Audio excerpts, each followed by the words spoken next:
Chris? I recognise your helmet. Hey, is that you? Hey, you've painted your Hornet blue.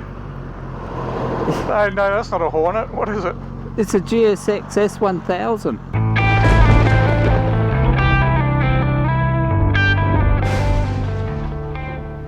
How come you're here? What are you doing here? Oh, I was just admiring this beautiful piece of architecture across the road here. It's nice, isn't Smelling the roses. Yep, we got a... That's the way we greet now because of this coronavirus. Yeah. Mm. So, a personal space. 1.5 metres, Yeah. or is it 4 metres, or whatever it is? I think it's 4 square metres. We should be alright on the bike. Do you want to go for a ride? Excellent, good idea. Is there anything you want to talk about? Well, these lane filtering laws have been brought in. Yeah. So previously you weren't allowed to lane filter, but now motorcyclists with a full licence are allowed to lane filter. And that's in we're in South Australia. Yeah. Oh, well, let's go for a ride and we can talk about it. Alright. Where are you going to go, Chris? Well, I was thinking about heading down towards Maiponga. Oh. Or maybe down to Normanville, get a coffee. Sounds good. Well, you can have a coffee. Or you'll have a chai latte. Chai latte. It's interesting you mentioned the lane filtering because a person at work still, I think it's been in a couple of years now, didn't know that it was legal. Yeah. So I remember you telling me that. Yeah. You had to educate them. But I was doing some lane filtering the other day, and the people moved out of the way for me. Oh, that's nice. That was nice. Yeah, somebody moved out of the way for me too. Mind you, I had to tell them to move out of my way. Oh. Hey, Chris. Yep. We're called Hornet and Bandit. And I don't have the Hornet anymore. Can we still keep the name? I like the name. Yeah, let's keep the name because that's how we're known globally. Beautiful little town, Clarendon. And across the Onkaparinga River.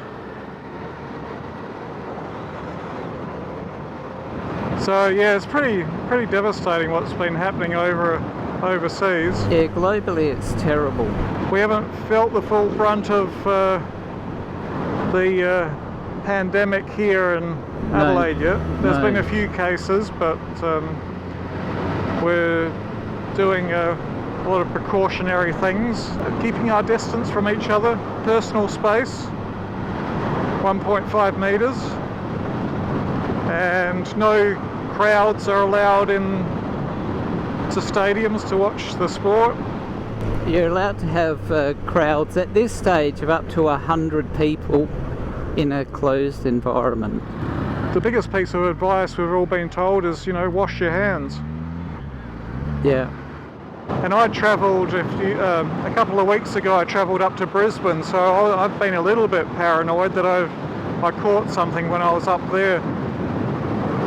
But I've felt fine, and it's been 2 weeks.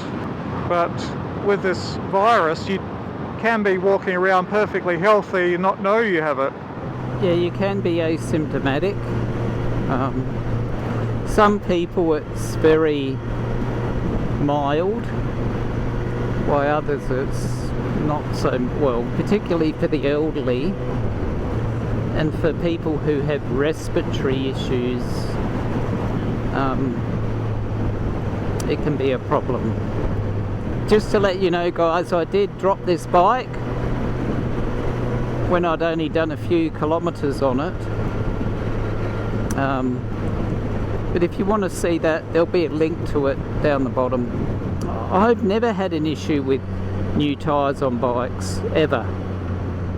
And I was only doing 50 kilometres an hour around a very mild corner, so it was a total surprise.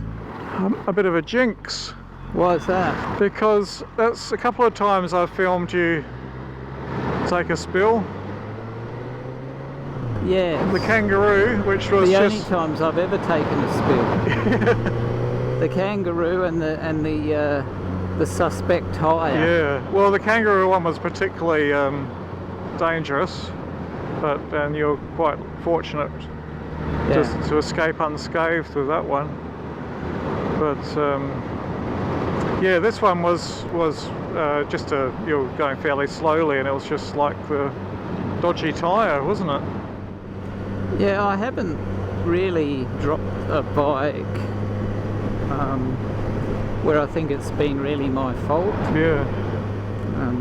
Because you said that a lot of other people have complained about the tyres as well. I saw a Instagram post from a guy who has one of these bikes, and the exact same thing happened to him. Yeah. And a couple of other people have said they hate the OEM tyres. Yeah. And they're going to swap them out. Well, it was a little while ago that that happened, and I've got to say, riding with you after that, you were a bit tentative, but now you look very comfortable on that bike. Yeah, I was a little tentative because I wasn't sure if it was the bike or the tyres, but it was obviously the tyres because the bike rides perfectly and is not twitchy, or it's very stable. Well, that's good to hear. So yeah, as we were talking about earlier about lane filtering, that these new laws have come in. How long ago? How long has it been? They're probably 2 or 3 years ago now. Yeah, okay. And so this really only applies to experienced riders. Like if you're an L plater or a P plater, you shouldn't lane filter. And I think it's like some demerit points loss. And you're not allowed to go in the bicycle lane. Not allowed in push bike lane. A friend of mine got quite a big fine going in the bike lane. He actually got warned once and then did it again. And the second time he wasn't let off. And it was a substantial fine, $300 or $400, and the loss of 3 demerit points. I found the other day when I was filtering that a couple of people moved over for me, which was really nice. Why it's a necessity really is because you don't want to be hit up the back of a car that doesn't see you. If you're at the front, you're in a much safer position, much safer. Also, when you're at the lights, you can get away from the traffic a lot easier and get out of the traffic. Yeah. Which I don't like to hang around in amongst traffic when they're moving. Well, that looks like it rolled over. Sorry? That car's in a bad way, Chris. Oh. Yeah. There's no one in it, is there? Yeah, I'm glad. Sorry, what were you saying? The other thing is that you're not allowed to, you have to be 30 kilometres an hour or under when you lane filter. So the traffic can't be moving faster than that. Yeah, I only lane filter myself at a traffic light really. I don't do it when traffic are moving. No, I very rarely, only if it's, like rush hour traffic and there's, it's just everyone's moving very slowly. Yeah, Then I'll lane filter, but, and also you've got to be very cautious around trucks and buses, large vehicles where their vision isn't as good and they might not be able to see you. One thing I'm always very careful around is, those double trailer trucks where there's like there's a truck and then they've got an extra trailer on the back. Yeah. I mean, I've heard a story of a motorcyclist thinking the truck had passed them and then gone into that gap and then got hit by the trailer and died. Oh. So you've got to be very cautious riding around trucks. What are the other rules? I think the main ones are 30 k's or under. Yep. 30 kilometres. Only do it when there's a gap. There's a big enough gap to go through. Yeah. You can't do it if you're an L plate or a P plater. Yeah. You can't do it at school crossings, like pedestrian crossings. Yeah. You can't go between the traffic and parked cars. Oh, and tram tracks. You can't do it between tram tracks and cars. It'd be interesting to see. Now these are the South Australian rules, and I think in South Australia rules are different in every state. Some states I'm not sure, but I don't know that it's legal yet. So you probably need to check the rules before you go somewhere else, so you don't get caught.